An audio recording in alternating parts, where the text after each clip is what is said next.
News Team 4 at 10 is next. It may be the last U.S. flight out of Iraq. How many made it out and who is left behind? Plus, a soldier and her mother. A personal story about the Persian Gulf crisis. The Sooners, the Cowboys, take the field today. We'll have highlights. News Team 4 at 10 is coming up next.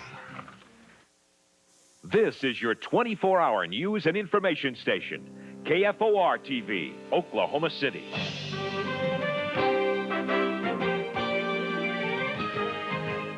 I get scared for myself. She's my only daughter. And tonight, her little girl is part of a caravan that's getting ready for Operation Desert Shield. Another Oklahoman heads for the Gulf. Good evening, everyone. I'm Yuzi Brown, Washington. And I'm Kurt Autry. Thanks for joining us tonight. The coming and going of Americans in the Gulf tops our news tonight. Another chartered jet has left Baghdad with 160 Westerners, mostly women and children. And according to the Pentagon, it may be the last one out for a while. All Americans that qualified to leave Iraq and Kuwait have already left. And as those Americans make their way home, an Oklahoma City woman worries about her daughter, who is headed for that troubled region. Many of the Americans that boarded this last flight out could have left a week ago, yet opted not to. To date, about 1,800 Americans, mostly women and children, have been airlifted out of this troubled region. This will likely be the last flight until Iraq agrees to allow American men out of the country. This U.S. woman left her home and husband in Kuwait. He wasn't allowed to travel with her and their 3 children. She could have left last week, but the birth of her daughter prevented it. She admits she probably won't be coming back. It's no way to live. Things are getting scarcer, and it was just hard to keep going from day to day. So For Betty Gorell, this conflict really isn't a world away. In fact, it's too close to home. Her 18-year-old daughter, Kelly, who just a few years ago was a cheerleader in the Bethany Public Schools, is now a communications expert in the Army. That's her behind the wheel of the truck. Her unit is caravanning from Arizona to California across the desert to await departure orders for Desert Shield. and I believe that Kelly and God together have decided that the Army is where she can, in the words of the Army, be all that she can be. But even though the Army life seems to agree with Kelly, for her mother, there are moments of absolute terror. A daughter is a daughter forever, and I think I won't see her for a long time, could be forever even. And I can get just the thought she won't be here for Christmas. And I get real lonely thinking about that. That's hard. Kelly is expected to leave for Saudi Arabia early next month. She's been told she'll be there for at least 6 months. Well, the call to duty comes in just a few hours for an Oklahoma National Guard unit. They're the first reserve unit going from our state to Operation Desert Shield. At dawn tomorrow, they'll report to Fort Sill for training. News Team 4 will be there to report on that deployment.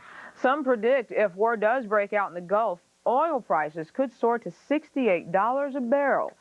Oklahoma oil has reached a 9-year high, closing at over $35 yesterday. But some economists say rising prices could cause a global recession. The world's 7 richest nations met in Washington today to coordinate plans to cushion the economy from an oil emergency. Tuition for most students seems to go up every year, but some Iraqi and Kuwaiti students from OSU are getting a break on their tuition and house payments.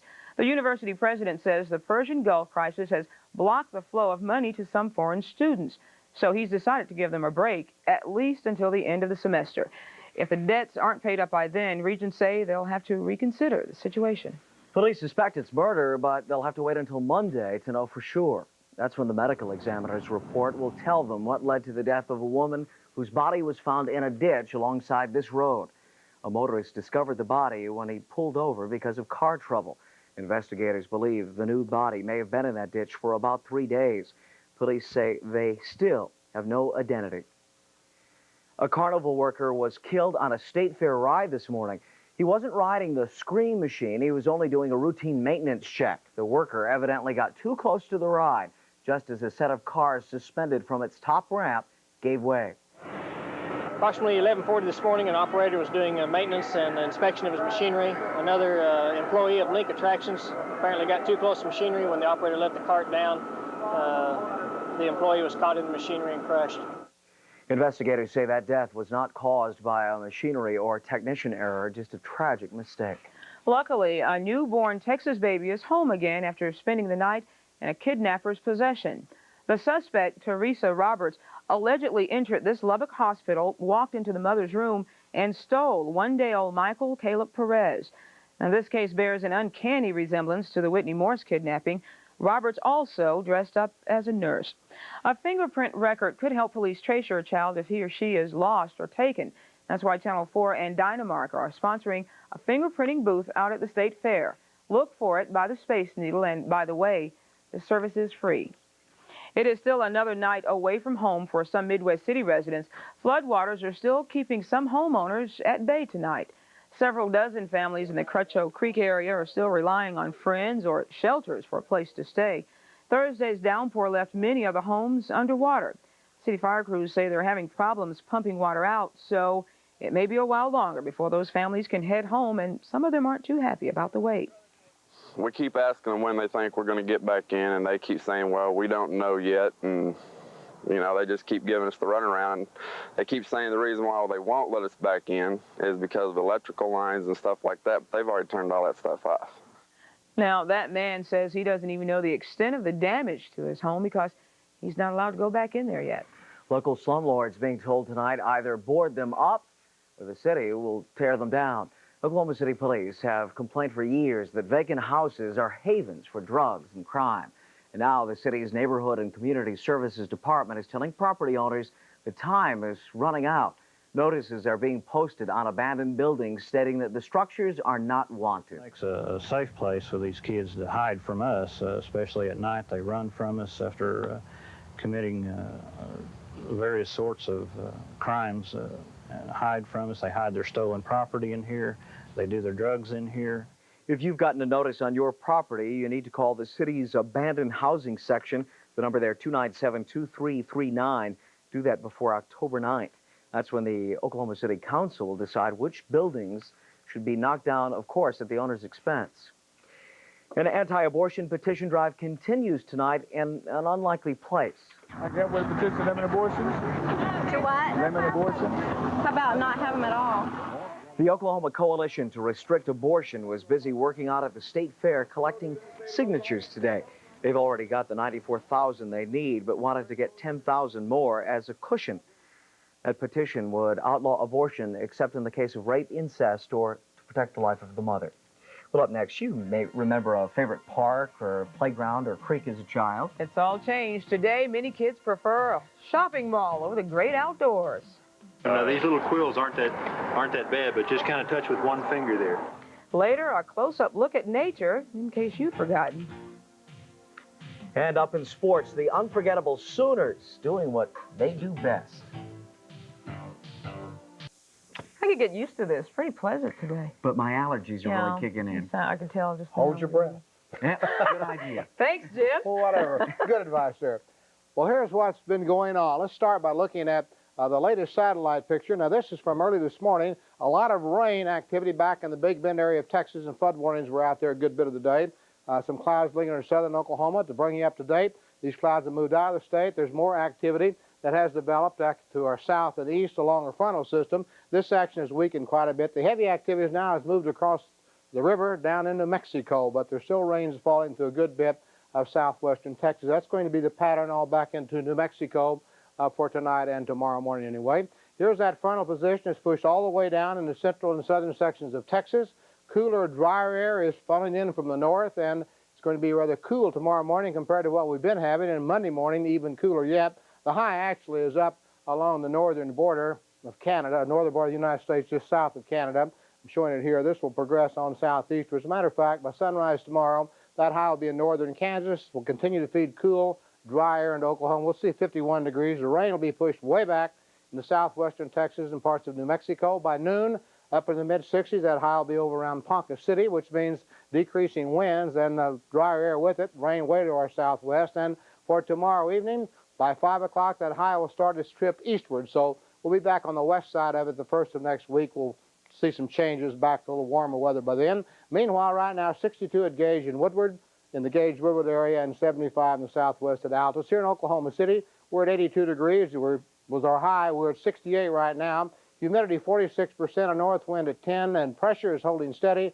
from 30-24. The large view, the cooler air is going to center in tomorrow morning through the Great Lakes and the north central sections of the plain states. Some freeze warnings are out for those areas. Well, here's our forecast. No freezes for us, but a rather chilly evening. We're expecting the conditions mostly fair, breezy and cool north winds of 10 to 20. Lows tomorrow morning will be in the 40s and 50s, and for tomorrow, a very nice day, a lot of sunshine, cooler north winds up to 20. Temperatures in the 70s. Now let's look at that 5-day forecast. We do have nice weather, as a matter of fact, dry weather for the next 5 days. We'll see 70s Sunday and Monday, then back into the 80s. Back to normal Tuesday, Wednesday, and Thursday. Kurt took your advice. He turned blue there for a while. Right. Didn't work. Worked for a little while. Thanks, Jim. Next in sports, the Sooners put it in cruise control this afternoon and just zoomed past Tulsa. They were tough, and tonight in Fort Worth, Texas, a wild battle between the Cowboys and the Horned Frogs. Highlights coming up next with Bob Berry Jr. Same score, huh? That's a weird fluke today in Northern. It was, but a much different style of game. And then, unfortunately, not a good night for the Cowboys against the Horned Frogs. Any team that's called the Horned Frogs, kind of weird. But tonight they did pose a problem for OSU. Tonight's trip to Fort Worth, Texas was important for Oklahoma State. Cowboys' native Texans wanted to win in front of the home folks. Pat Jones wanted to win for recruiting reasons. Cowboys needed momentum heading into the Big 8 schedule. But tonight, even though OSU started quickly, they lost at TCU. Here was the first touchdown of the game. Leon Clay to Kyle McPherson. And TCU had a 7-0 lead in the first period. But Kenny Pop Ford came on. Now, he's one of the guys for OSU from Texas, from Port Arthur to be exact. Look at him execute the option here on a 44-yard play. He just ran away from TCU, and it was 7-7 in the first period. Lots of OSU fans venturing down to Amon Carter Stadium tonight, a crowd of about 30,000. OSU was inside the TCU one early in the second period when Ford ran the option play to perfection again. Nice pitch to Vernon Brown, 14-7 OSU.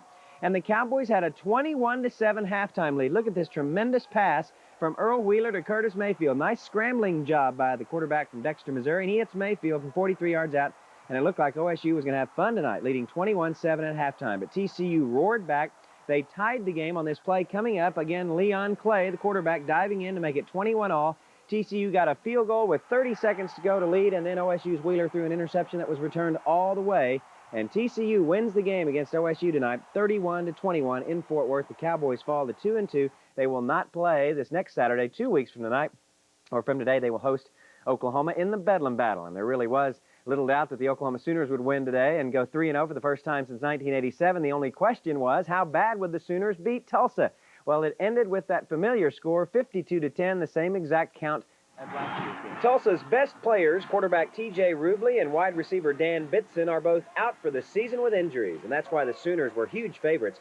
But nobody expected OU to pass for more than 200 yards, which is exactly what they did. Their first touchdown came through the air. Steve Collins to Arthur Guess. Artie's a great receiver. He has excellent hands. A lot of people don't know that, and his speed is just tremendous, and he can outrun almost any defensive back. And if you just let him go straight down the field and lay it up, he'll get it. OU was getting it on both sides of the lines, like defensive back Terry Ray, who intercepted Gus Farrat's pass here on Tulsa's second possession, and Ray's 26-yard return set the Sooners up on the visitors' 20-yard line. 3 snaps later, it was the same combo. Collins to Guess, clicking again from 20 yards out, marking the first time since 1972 an OU team had scored through the air twice on their opening 2 drives. But hey, everybody knew the Big Red would throw, right? Yeah, I kind of knew it was coming because we talked about it a lot this week, and we were stressed and working on the passing game for late on down the road, but I was really happy. Minutes later, a shocker. Tulsa's Farrat drilled Frank Casano with this perfect pass to complete TU's only touchdown play of the day, a 55-yarder, and OU's lead was cut in half, 14-7. I guess he just got behind the secondary. And, at that time, we kind of figured, hey, we're going to have to buckle down and play because, they did it once, they can do it again, and we don't want to have a tight game. And it really wasn't. An R.D. Lasher field goal made it 17-7. And Ike Lewis' 6-yard run gave Oklahoma the 24-7 lead at halftime. But they really sealed it on a 3 TD burst in the third quarter. Collins, who passed for 165 yards, went in untouched to make it 31-7 here, and Mike McKinley soon bulled in for a 38-7 OU lead. Then a name from the past reappeared. Ted Long, the Z-back, showed some brilliant balance on this 17-yard touchdown scamper, and the Sooners were sailing 45-7. When I made my little fake and came around the corner and I saw the hole and I saw the goal line, I got so excited that I started to outrun my lineman and kind of bump into them a little bit, and that threw me off balance, but I was determined to score. Cale Gundy led a couple of TD drives with Duell Brewer going over for the final OU points as the Sooners remain unbeaten heading into their Big 8 opener against Kansas next Saturday. You know, one of our main goals is try to regain the Big 8 Conference Championship, and our first opportunity comes next Saturday against Kansas, so our football team will be ready to play. Oklahoma had 452 yards offense, 202 through the air today. Again, they're 3-0, and we'll show you the rest of football here in just a second. Colorado, the defending Big 8 champions, have been tough to figure out so far this season, and tonight, same deal. Confusing Bill McCartney's club taking on the rambunctious Texas Longhorns in Austin before a national TV audience. Here's what happened. Fourth quarter, Texas was ahead 22-20. Eric Bieniemy, though, went in for the touchdown. Colorado led 27-22, and then the Buffs sealed it when Alfred Williams sacked Peter Gardere here for the safety. Colorado hangs on to win 29-22 at Texas. Vaughn Dunbar was the big man today for Indiana. Look at him score on this 80-yard run, and Indiana just destroyed Missouri 58-7. Missouri was a 10-point underdog, but they lost by 51. And Mickey Joseph ran for 2 touchdowns, and the options specialist threw for 3 more, including this one to John Bostic. Nebraska shut out Minnesota 56-0, the final score for the Huskers in a cakewalk. You can see the 2 Big 8 scores we showed you highlights of as we go around the conference. Nebraska winning, Colorado 29, Texas 22. Other scores in Big 8 play today. Iowa State lost to Iowa in a wild one. Indiana over Missouri, as you saw, 58-7. And tonight, did K-State go 3-0? No, they lost to Northern Illinois 42-35. That's kind of a heartbreaker for the Wildcats, but they're still way ahead of what they normally are. Notre Dame today got a lot of luck of the Irish. Quarterback Rick Meyer here rolls out. His pass was tipped by Todd Murray of Michigan State right to Adrian Jarrell, and that set up the game winner, Rodney Culver, from a yard out, coming right here, and Notre Dame won the game unbelievably, 20-19. They had a rough go of it with the Michigan schools, but they won both of them. They will remain number 1. Notre Dame by a point. Florida State beat Tulane tonight. They've now won 13 in a row. That's the longest streak in Division I. San Diego State lost to Brigham Young. Detmer, another big game. And what a shocker. Washington held Southern Cal scoreless and to 28 yards rushing, 31-0 Washington. Michigan rolled past UCLA. Virginia shut out Duke 59-0 as we go around the top 20. A&M beat North Texas University tonight 40-8. And Mississippi upset Arkansas 21-17. Here's the big play in that game. Arkansas punting. And this is the first time Ole Miss had been in Little Rock since 1960. Vincent Brownlee took it at his 11-yard line and went 89 yards for the touchdown. Mississippi led and went on to win the game. What a surprise, 21-17 over Jack Crow's Razorbacks. Back to the top 25 scoreboard. It was Illinois over Southern Illinois, 56-21, and Clemson shut out Appalachian State 48-0. This is the AP top 25, by the way. Arizona has a lead over the Ducks in the second, and Florida beat Furman 27-3. Spurrier's team still unbeaten. Pittsburgh and Syracuse played to a rather surprising 20-20 tie in a battle for Eastern bragging rights. In baseball, the Pittsburgh Pirates flag flying high, but not a good day for the Buccos. Stan Belinda here walked in Todd Zeal that forced the winning run in since the bases were loaded. St. Louis beat the Pirates 3-2, while in Chicago, Darryl Strawberry unloaded his 2-run homer to left in the 5th, 107 RBIs this year for Strawberry. Mets won it 11-5, so with the Pirates losing, the Mets are now just 2.5 games back in baseball. And Boston and Toronto both lost, by the way, in the American League East. The Red Sox dropping to the Yankees 5-2, and the Blue Jays losing by the same score to Cleveland. So Boston and Toronto are still in a dead heat at the top of the American League East. Second round today of the Oklahoman Open, and Willie Wood had one heck of a round. Wee Willie fired a 64 today, so he has the 2-day lead at 13 under par on Oak Tree East out there in Edmond. Danny Edwards is 9 under par. Dr. Gil Morgan, who opened with a 66 yesterday, is tied with David Edwards and Bob May, all at 8 under par. The final round of the Oklahoman Open with $135,000 worth of prize money will be tomorrow. We encourage you to gallery that event. And tomorrow night on our sports special, we'll have a cute story on the pros and the clinic and club giveaway they had earlier this week. And the second day of the fall thoroughbred meet at Remington Park, there were no doubt Oklahomans loved their horse racing. A new record was set for the fall meet. 21,290 fans showed up and wagered nearly $1.8 million. The feature race was the Lawton Budweiser Breeders' Cup, with one of the local favorites racing in there, Spunky Rascal, involved in this one. Jim Byers has the stretch call of the 10th race, the feature. They're a furlong out, and Golden Reaction is game. Spunky Rascal is 2 lengths back. Golden Reaction leads the way, this huge long shot, going away now to win the Lawton Breeders' Cup Stakes. Spunky Rascal is second. It's Golden Reaction in front. I'd say 88-80, the payoff there, a nice winner. Remember, tomorrow we have NFL football for you at noon. Kansas City visiting the Green Bay Packers. Then tomorrow night we'll have highlights of all the pro games on Bob Berry Sports Specials, and the Oklahoma City Twisters minor league football game in the playoffs, semifinals, leading Pueblo 10-8 in Colorado, just starting the fourth quarter. If they win this, they go to the championship game. Hope there's a game after that. We'll see. I guess we'll have to wait and see next season. Thanks, Bobby. Coming up next is a very important issue nowadays. Of course, we're talking about getting back in touch with nature. That nice mouth he's got. Oh my gosh! Yeah, what a nice mouth. The kids got to touch all they wanted, but cautiously. Well, he's best known for wrestling alligators and his efforts to save wildlife from extinction. And these days, adventurer Jim Fowler takes his preservation message to kids at events like the Oklahoma Wildlife Federation's fishing tournament. Fowler co-hosted Mutual of Omaha's Wild Kingdom with Marlon Perkins for 22 years. But he says despite recent environmental awareness, a generation is being raised which doesn't even understand the outdoors. Knowing what animals need for survival. I think now we need to research how to affect the attitudes of human beings so we get the average person so that they realize that it's important to their life to get out in the outdoors and save some of the natural world. Fowler also worries that shopping malls are fast replacing the great outdoors as a place for family outings. And he says fishing tournaments like this one help keep a love of the wilderness alive. Yeah, my dad used to take me fishing. I hated it. Of course, there's nothing with sharp teeth prowling the malls either. Well, I didn't like sticking a hook through a worm, though. Thanks for joining us. We are back tomorrow. Knock on wood. We'll see you then.